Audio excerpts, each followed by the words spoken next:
जय हिंद बच्चों, मैं राकेश रोशन आप सबों का आपके अपने चैनल साइंस सब में स्वागत करता हूं। तो डिटर्मिनेंट में एक्सरसाइज 4.4 कल जो हम लोगों का उपसारणिक और सहखंड चल रहा था, उसी क्रम में आगे हम लोगों को निकालना है।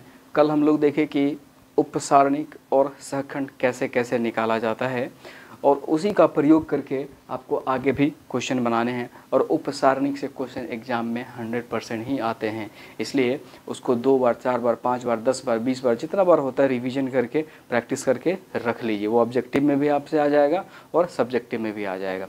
ठीक है, तो चलिए कल हम लोग 1 नंबर क्वेश्चन और 2 नंबर क्वेश्चन बनाए थे। आज हम लोग पढ़ेंगे 2 से आगे 3 नंबर, 4 नंबर और 5 नंबर, यानी कि प्रयास ये चैप्टर ख़त्म करेंगे और अगला चैप्टर भी हम लोग आज देखेंगे। ठीक है, तो तीसरा नंबर का आज क्वेश्चन है, कहता है दूसरी पंक्ति। हम लोग कल क्या कर रहे थे कि माइनर निकाल रहे थे, तो सभी पंक्ति का निकालते थे, सभी रो का। ठीक है, और कोफैक्टर भी निकालते थे तो सभी का। लेकिन यहाँ पे लिखा हुआ है कि दूसरी पंक्ति का यानी सेकेंड रो का सापेक्ष ही आपको निकालना है, यानी इसके सापेक्ष ही आपको निकालना है। सहखंड कोफैक्टर निकालना है, कोफैक्टर ज्ञात करना है सेकेंड रो के सापेक्ष। ठीक है, चलिए देखते हैं कैसे कैसे ज्ञात कर सकते हैं।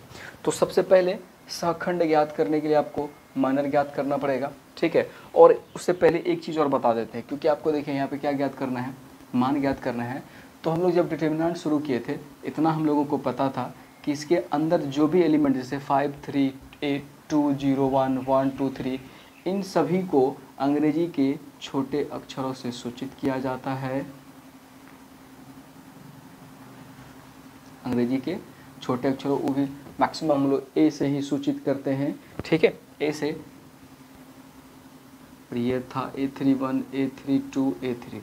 ठीक है, लेकिन कल हम लोग जो देखे कि कोफैक्टर में क्या था, अंग्रेजी के कैपिटल ए से सभी को सूचित किए थे।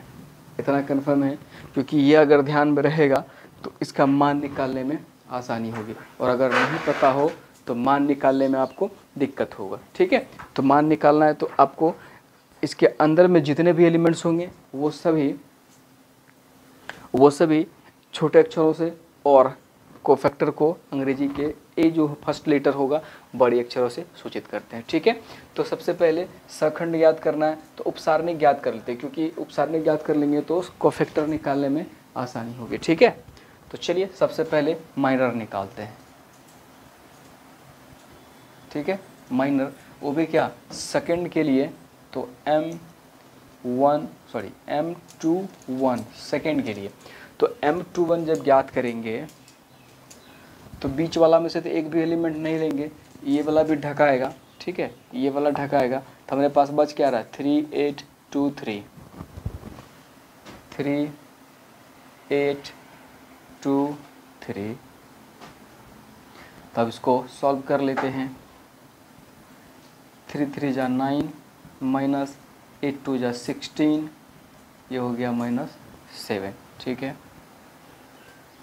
M22, तो M22 यानी बीच वाला तो होगा नहीं, ये ढकाएगा तो ये कवर करेंगे तो क्या बचत दिख रहा है, क्या क्या हमको 5 8 1 3, तो 5 8 1 3, इसको इससे मल्टीप्लाई करेंगे, हो गया 5 3 जा 15 माइनस 8 1 जा 8, तो 15 में 60 घटेगा 7।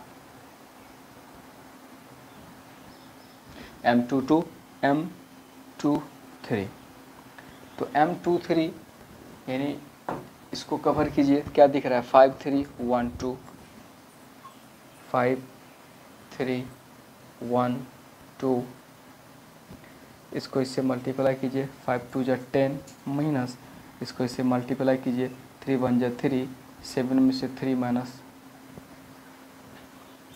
10 में से 3 घटाएंगे 7 बचेगा। ठीक है, ये हमारा माइनर निकल गया। तब हमको क्या चाहिए, हमको तो निकालने क्या बोला गया, सहखंड का प्रयोग करना है, कोफैक्टर चाहिए। कोफैक्टर चाहिए, यानी A21 बराबर -1 2 + 1 M21, तो बराबर हो गया -1 2 जोड़ 1 3, M21 का मान देखिए कितना निकला हुआ है, गुना -7। तो ये आपका हो गया, पावर विषम है, -1 रहेगा, माइनस लगा हुआ, और -7, तो माइनस माइनस प्लस, ये हो गया आपका 7। अब A21 चाहिए, सॉरी A22 चाहिए, तो हो गया -1 I + J 2 + 2 M22, ये हो गया -1 2 + 2 4 × M22, तो M22 आपको दिख रहा होगा, इंटू में 7, तो पावर में सम है, माइनस हटेगा, 1 × 7 7 बन जा 7, ठीक है। अब है A23 -1 2 + 3 M23, तब मैं 3 2 5 -1 पर पावर 5 गुना M23 देखिए कितना निकला है 7, तो ये पावर माइनस रह जाएगा क्योंकि विषम संख्या है, -1 गुना 7 हो गया -7, ठीक है, ये हो गया -7। तो हमको देखिए निकालना क्या है, हमको निकालना है कि इस डिटर्मिनेंट का मान ज्ञात करना है, किसके, तो दूसरी पंक्ति के सापेक्ष, इसलिए डेल्टा बराबर, ठीक है। तो दूसरी पंक्ति के सापेक्ष यहाँ आपको दिख रहा होगा कोफैक्टर माइनर जो भी दिख रहा है, तो उसी हिसाब से यहाँ भी निकालना है। A21 है, तो क्योंकि हम लोग जब डिटर्मिनेंट सॉल्व करते हैं, आपको पता होगा, अगर इस डिटर्मिनेंट को ये कोफैक्टर के माध्यम से अगर सॉल्व न करना हो तो सबको पता है, पहले ये देख लीजिए,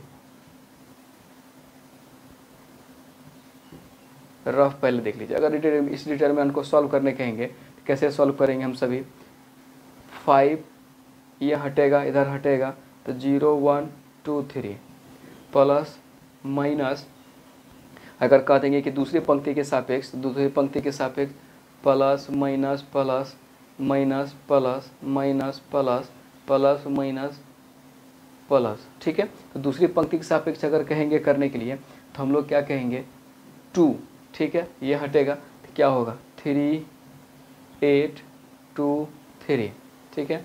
फिर यहाँ प्लस, यहाँ माइनस लगेगा, फिर ये 0, ठीक है, तो 5 3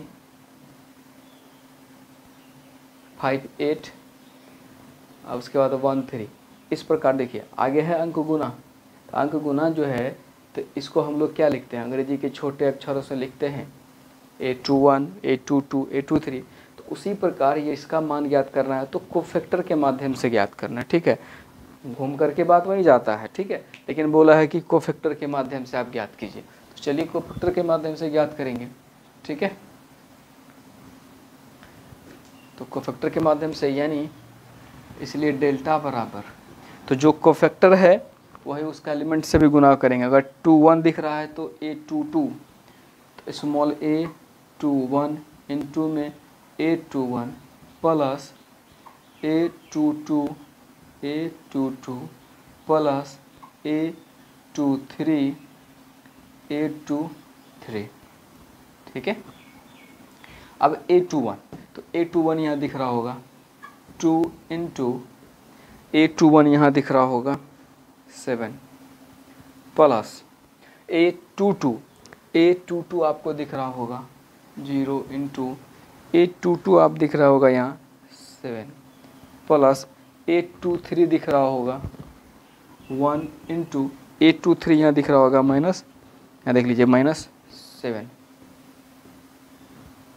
तो ये हो गया 7 2 14, 7 दूना 14, 0 को किसी से गुना कीजिए 0 प्लस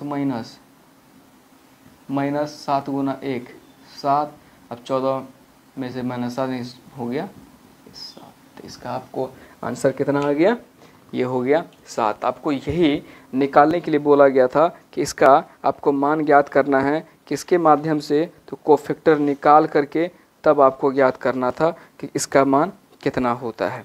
ठीक है, तो ये आपका क्वेश्चन नंबर तीसरा, सहखंड के प्रयोग, सहखंड का प्रयोग करके दूसरी पंक्ति के सापेक्ष में हम लोग डेल्टा का मान यानी कि डिटर्मिनेंट का मान ज्ञात कर लिए। ये आपका हो गया। ठीक है, तो ये दूसरी पंक्ति के सापेक्ष हो सकता है एग्जाम में आपको तीसरी पंक्ति के सापेक्ष पूछ ले, चाहे हो सकता है पहला कॉलम दूसरा तीसरा, तो चौथा नंबर क्वेश्चन में शायद कॉलम ही है, अब वो लिखेंगे अभी क्वेश्चन। ठीक है, वो कॉलम ही है। तो इतना आपको समझ में आया, आप इसका या तो स्क्रीनशॉट ले लीजिए या आप लिख लीजिए। ठीक है, तो इसको हम मिटाते हैं, फिर अगला क्वेश्चन, क्वेश्चन नंबर 4, हम लोग क्वेश्चन नंबर 4 लिखेंगे। ठीक है, हम लोग क्या करेंगे, क्वेश्चन नंबर 4 हम लोग लिखते हैं।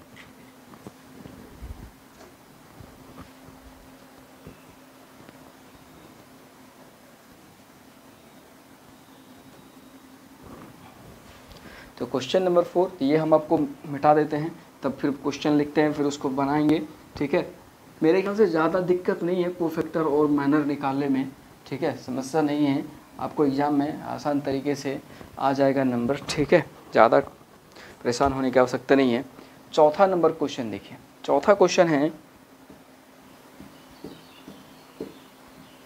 तीसरे स्तंभ के अवयवों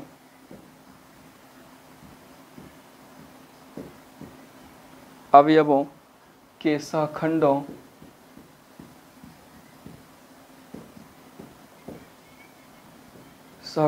का प्रयोग करके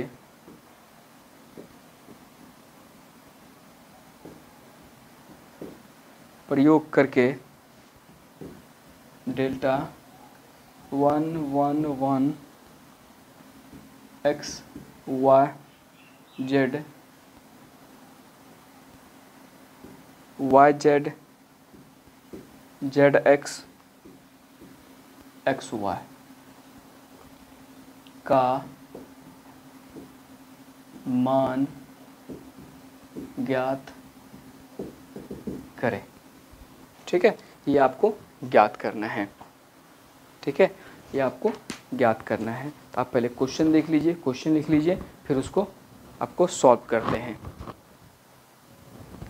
चलिए बच्चों, आप देखिए क्वेश्चन नंबर 4। क्वेश्चन नंबर 4 में फिर ध्यान से देख लीजिए, तीसरा स्तंभ यानी आपको जो एक्सपेंड करना है या सहखंड निकालना है C3 के सापेक्ष, यानी C1 C2 C3, इसके सापेक्ष आपको सहखंड ज्ञात करना है कोफैक्टर, उसके बाद मान ज्ञात करना है। ठीक है, उसके बाद मान ज्ञात करना है। तो उसके लिए फिर पहले माइनर निकाल लेते हैं। ठीक है, तो ये जो हम लोग याद करेंगे, तो ये C1 C2 C3। चलिए, हम लोगों को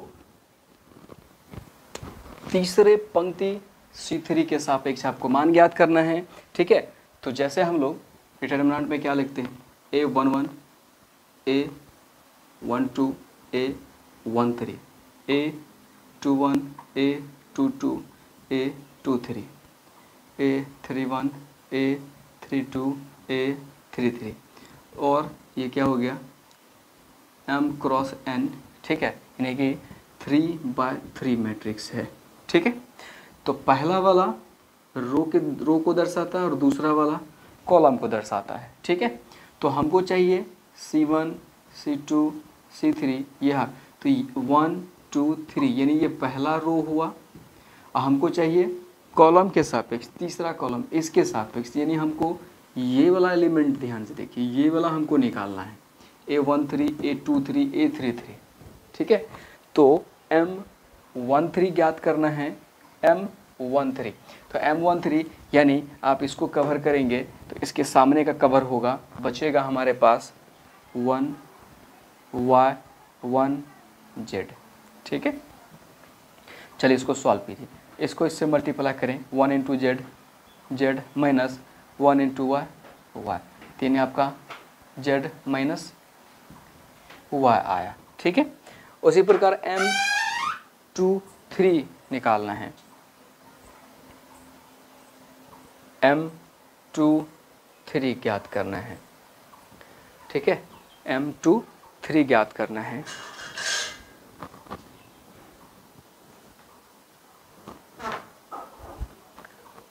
M23 ज्ञात करना है। तो M23 ज्ञात करना है तो अब देखिए, ये तो ढकाएगा ही, ये बीच वाला भी गायब होगा, बीच वाला कवर होगा। तो 1x 1z 1x 1z, तो इसको इससे मल्टीप्लाई कीजिए, z माइनस इसको इससे मल्टीप्लाई करेंगे x,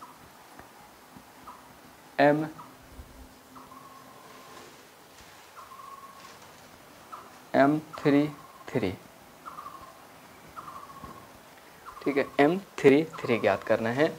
तो यानी ये वाला कवर होगा, ये वाला कवर होगा, तो 1x 1y 1x 1y, ठीक है।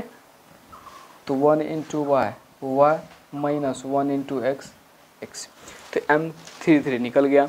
अब हमको ये तो माइनर निकाल लिए, हमको चाप सहखंड का प्रयोग यानी कोफैक्टर चाहिए, कोफैक्टर निकालना है। तो कोफैक्टर निकालना है यानी m अगर 13 है तो हमको A13 ज्ञात करना है। तो फार्मूला पता ही है, -1i plus j 1 plus 3 M13, ठीक है। तो ये हो गया -1 3 प्लस 1 4 इंटू M13 हम लोग निकाल चुके हैं यहाँ पे z माइनस y। तो पावर सम है तो माइनस हट जाएगा, तो ये हो गया z माइनस y, ठीक है, z माइनस y। अब उसके बाद A23 ज्ञात करना है, -1 2 प्लस 3 M23 बराबर -1 power 5 M23 z minus x, z minus x, तो पावर 5 तो विषम संख्या है, इसका मतलब माइनस रह जाएगा इंटू z माइनस एक्स। अब माइनस एक्स को अंदर ले जाएंगे, तो माइनस एक्स को जब अंदर गुना करेंगे तो z प्लस है तो प्लस माइनस माइनस, एक्स को गुना करेंगे तो प्लस हो जाएगा, यानी हो गया x माइनस z, ठीक है। उसके बाद हमको चाहिए A33, तो -1 3 प्लस 3 M33। तो इस बार 3 जोड़ 3 6, यानी -1 पे पावर 6 गुना में है M33 हम लोग क्या निकाले हैं 1 y माइनस एक्स बराबर, तो पावर सम संख्या माइनस हट जाएगा 1 इंटू वाई माइनस एक्स, तो आपका आएगा क्या y माइनस एक्स, ठीक है। कोफैक्टर हमने निकाल लिया, ठीक है, कोफैक्टर हमारा निकल गया। तो हमको क्या चाहिए मान, तो मान का आपको पता ही है, तो जो हमारा कोफैक्टर है वही एलिमेंट भी गुना करना पड़ेगा, तो यानी A13 into cofactor A13 plus A23 cofactor A23 plus A33 A33, ठीक है। तो चलिए मान बैठाइए A13 यहाँ दिख रहा होगा, A13 y into Z, A13 यहाँ दिख रहा है z minus y plus A23 यहाँ दिख रहा है zx इंटू A23 यहाँ दिख रहा है x minus z plus A33 यहाँ दिख रहा होगा एक्स वाई और A33 y माइनस एक्स, ठीक है। चलिए अब गुना कीजिए, y z को z से तो हो जाएगा y z स्क्वायर माइनस, अब इस वाई जेड को वाई से गुना करेंगे, Y square Z, plus Z X को एक्स से गुना करेंगे, Z X square, plus minus minus Z X को जेड से करेंगे गुना, तो हो जाएगा Z square X, plus X Y को वाई से गुना करेंगे, X Y square, minus X Y को एक्स से गुना करेंगे, होगा एक्स स्क्वायर वाई। ठीक है, अब देखिए कौन किसके साथ कॉमन लेने योग्य है, तो उसका पेयर बनाना है। एक्स स्क्वायर कॉमन लिया जा सकता है। फिर यहाँ पे अगर ध्यान से देखें हम लोग, एक्स स्क्वायर अगर हम कॉमन लेंगे, जैसे मान लीजिए अगला स्टेप में अगर हम एक्स स्क्वायर कॉमन लें तो क्या होगा, जेड माइनस वाई। तो प्रयास ये कर रहे हैं कि सभी फैक्टर में अगर जेड माइनस वाई हो जाए तो जेड माइनस वाई कॉमन निकाल लेंगे। ठीक है, प्लस इन दोनों को देखिए, तो दोनों में अगर हम x कॉमन लेंगे तो z माइनस वाई बच रहा है। ठीक है, वो भी माइनस अगर हम कॉमन ले लें, माइनस कॉमन लेंगे, माइनस इन दोनों को एक जगह पहले लाइए, minus Z square X plus X Y square, इन दोनों को एक जगह कीजिए, plus Y Z square minus Y square Z. अब यहाँ पे देखिए दोनों में से एक्स स्क्वायर कॉमन लीजिए, जेड माइनस वाई। अब जेड माइनस वाई लाना है। ठीक है, तो जेड चाहिए हमको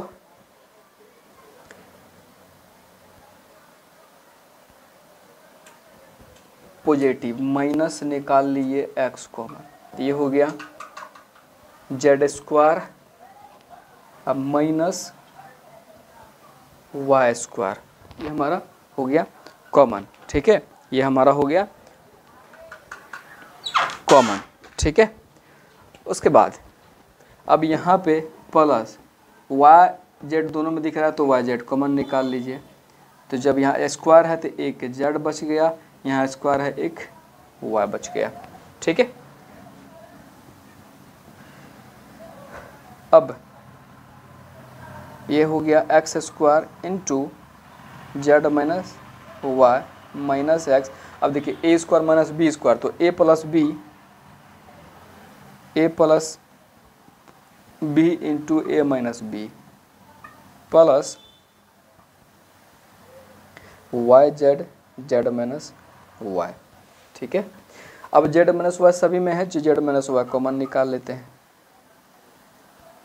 तो हमारे पास बच रहा है X square minus X into Z plus Y, अब प्लस में वाई जेड। ठीक है, अब थोड़ा इधर जगह बच रहा है, इधर मिटा लेते हैं।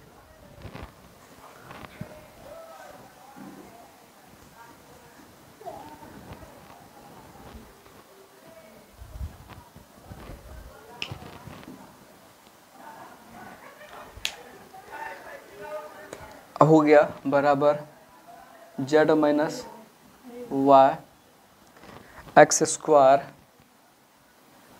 अब इसको अंदर ले जा रहे हैं, माइनस एक्स जेड, तो हो गया minus X Z minus plus minus X Y plus Y Z. ठीक है, अब देखिए कि कॉमन क्या क्या हो सकता है। इन दोनों को ध्यान से देखें, अगर हम इसको तो x अगर कॉमन लेंगे तो x माइनस वाई, और यहाँ अगर हम z कॉमन लेंगे, ठीक है, तो x माइनस वाई आएगा। चलिए z minus Y X square minus X Y minus X Z अब plus Y Z, Z minus Y, इन दोनों में x कॉमन ले दिए, x कॉमन लिया, अब क्या बच गया x माइनस यहाँ क्या बच गया y, और यहाँ पे माइनस z कॉमन लिए, तो माइनस z कॉमन लिए तो यहाँ क्या बच गया x, यहाँ बच गया माइनस y, तो हो गया z माइनस y।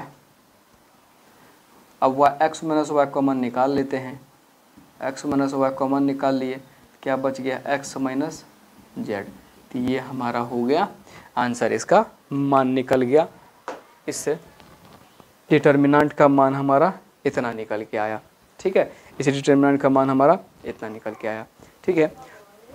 4 नंबर 5वां क्वेश्चन ऑब्जेक्टिव है। अब ऑब्जेक्टिव क्या है आपको दिखा देते हैं, अब आपको आसान तरीके से बात समझ में आ जाएगी, ठीक है। अब यहाँ लिखते हैं, शायद यहाँ अगर दिख रहा हो, यदि यहाँ पहले मिटा देते हैं। आप इसका ये स्क्रीनशॉट ले लीजिए, या जरूरी पड़ेगा तो आप वीडियो रोक करके पॉज कर लीजिएगा, देख लीजिएगा। ये माइनर मिटा देते हैं और 5 नंबर हम आपको दिखाते हैं। ये क्वेश्चन क्या है, ये 5 नंबर का एकदम इजी क्वेश्चन है, ऑब्जेक्टिव है, ठीक है। एकदम इजी क्वेश्चन है ऑब्जेक्टिव। अगर आपको डिटर्मिनेंट दिया रहे, ये डिटर्मिनेंट दिया हुआ है A11, A12, A13, A21, A22, A23, A31, A32, A33, ठीक है।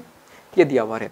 तो अभी हम लोग बार बार देखिए यहाँ पे क्या निकाल रहे हैं, इसका मान अगर आपको ज्ञात करना हो, मान लिखा हुआ है कि ए आई जे का सहखंड ए आई जे हो तो डेल्टा का मान निम्नलिखित रूप में व्यक्त किया जा सकता है। तो देखिए जो हमारा एलिमेंट है वही हमारा सहखंड है, उसी से हम गुना कर रहे हैं।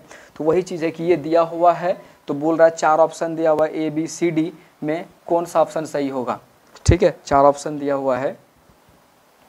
ऑप्शन नंबर ए है A11, A31। अब आगे नहीं लिखेंगे। अब यहाँ देखिए, यहाँ A11 है और यहाँ A31 है, क्या ये दोनों सेम है? ये आई जे दोनों का समान है? नहीं है, मतलब ऑप्शन नंबर ए नहीं होगा।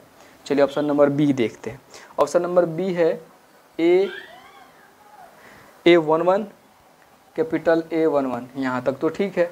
अगला देखते हैं A12 कैपिटल A21। अब देखिए अगर यहाँ A12 है तो यहाँ भी A12 होना चाहिए था, यहाँ भी A12 होता तभी सही होता, यानी ऑप्शन नंबर बी भी नहीं होगा, आगे लिखने का ज़रूरत ही नहीं है।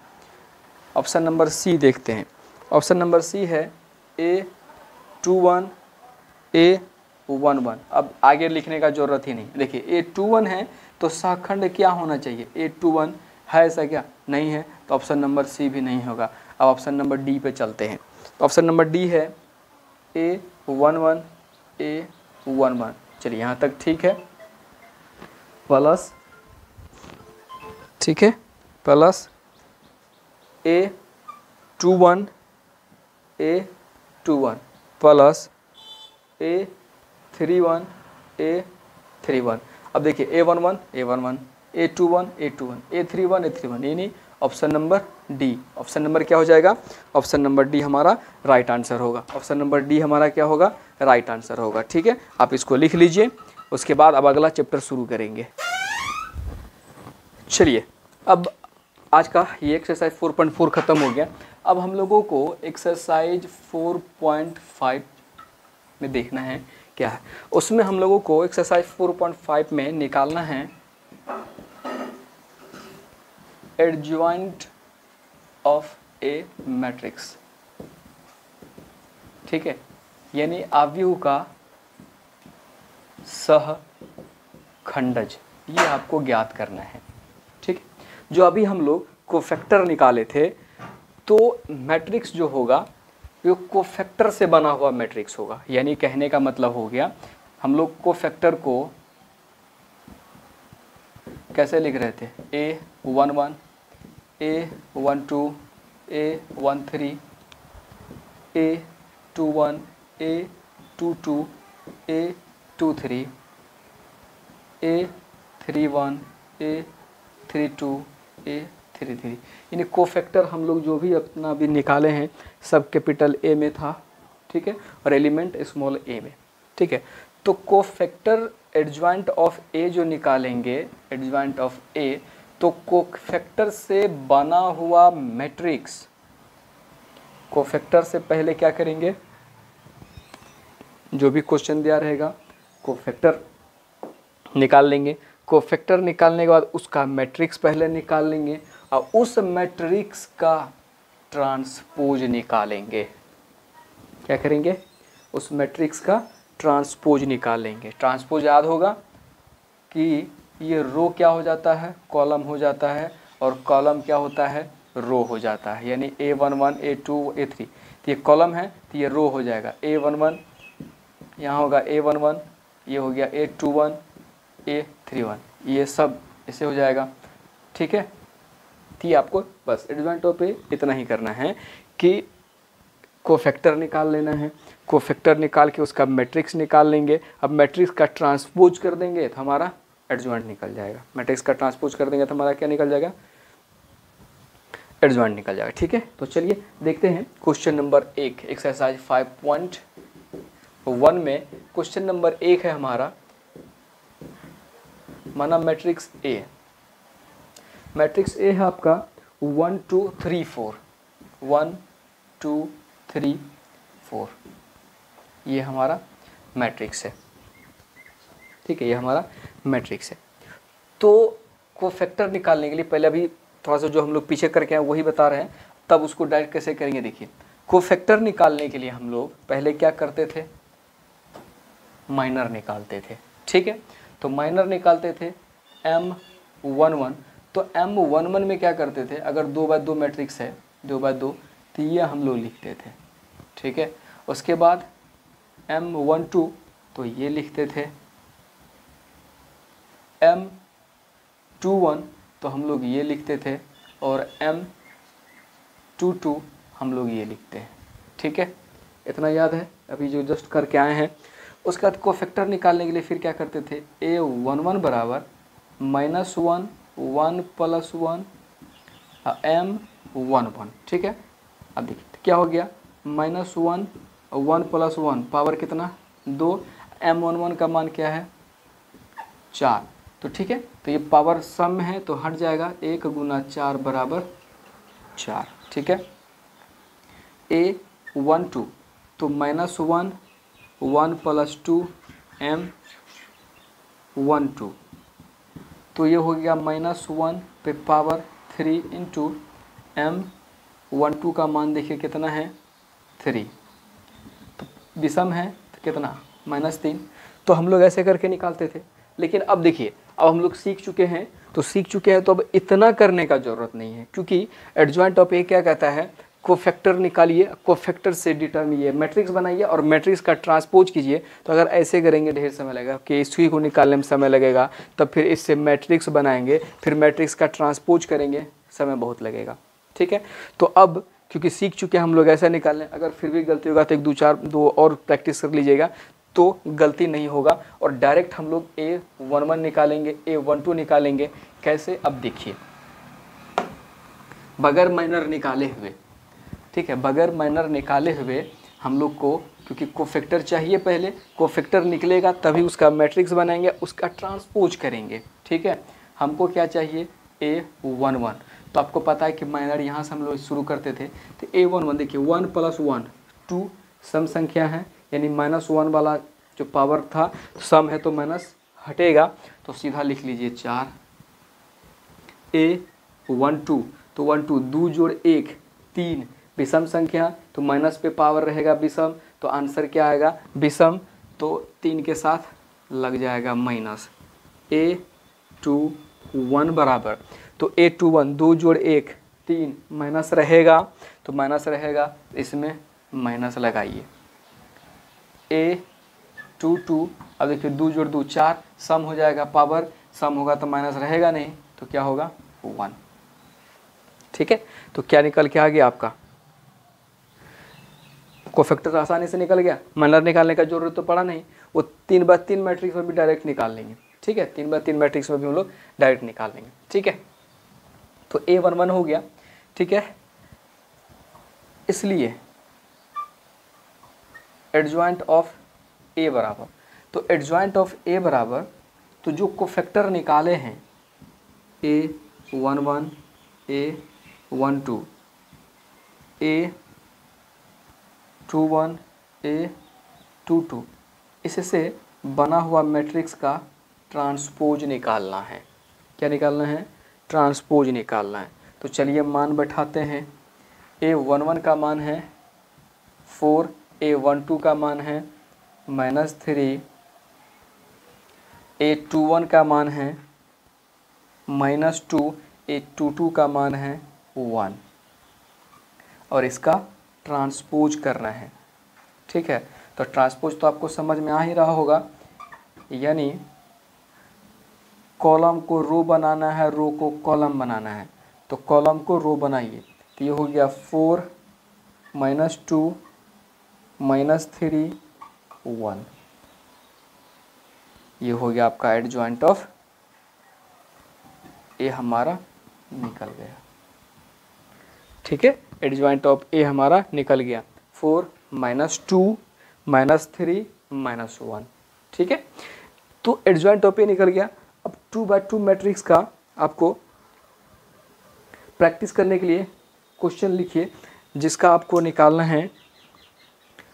एडजॉइंट ऑफ ए निकाल लीजिएगा। क्वेश्चन है आपका 2 3 4 6। इसका एडजॉइंट आपको निकाल के रखना है। ठीक है, इसका एडजॉइंट निकालिएगा, निकाल के देख लीजिएगा, प्रैक्टिस कीजिएगा कि बगैर माइनर निकाले कोफैक्टर निकालना है, कोफैक्टर से बना हुआ मैट्रिक्स निकालना है, उस मैट्रिक्स का ट्रांसपोज करना है और जो हमारा आंसर आएगा वो हमारा एडजॉइंट होगा। ठीक है, तो आज इतना पे रोकते हैं। पहले 1-2 क्वेश्चंस आप प्रैक्टिस कर लीजिएगा कि हमारा बन पा रहा है कि नहीं बन पा रहा है। फिर भी अगर कोई समस्या हो रहा है तो कमेंट ज़रूर करेंगे। ठीक है, कमेंट जरूर करेंगे। और अगर वीडियो अच्छा लग रहा होगा तो वीडियो को लाइक ज़रूर कर देंगे और चैनल को सब्सक्राइब कर दें और अपने दोस्तों के पास भी शेयर करेंगे।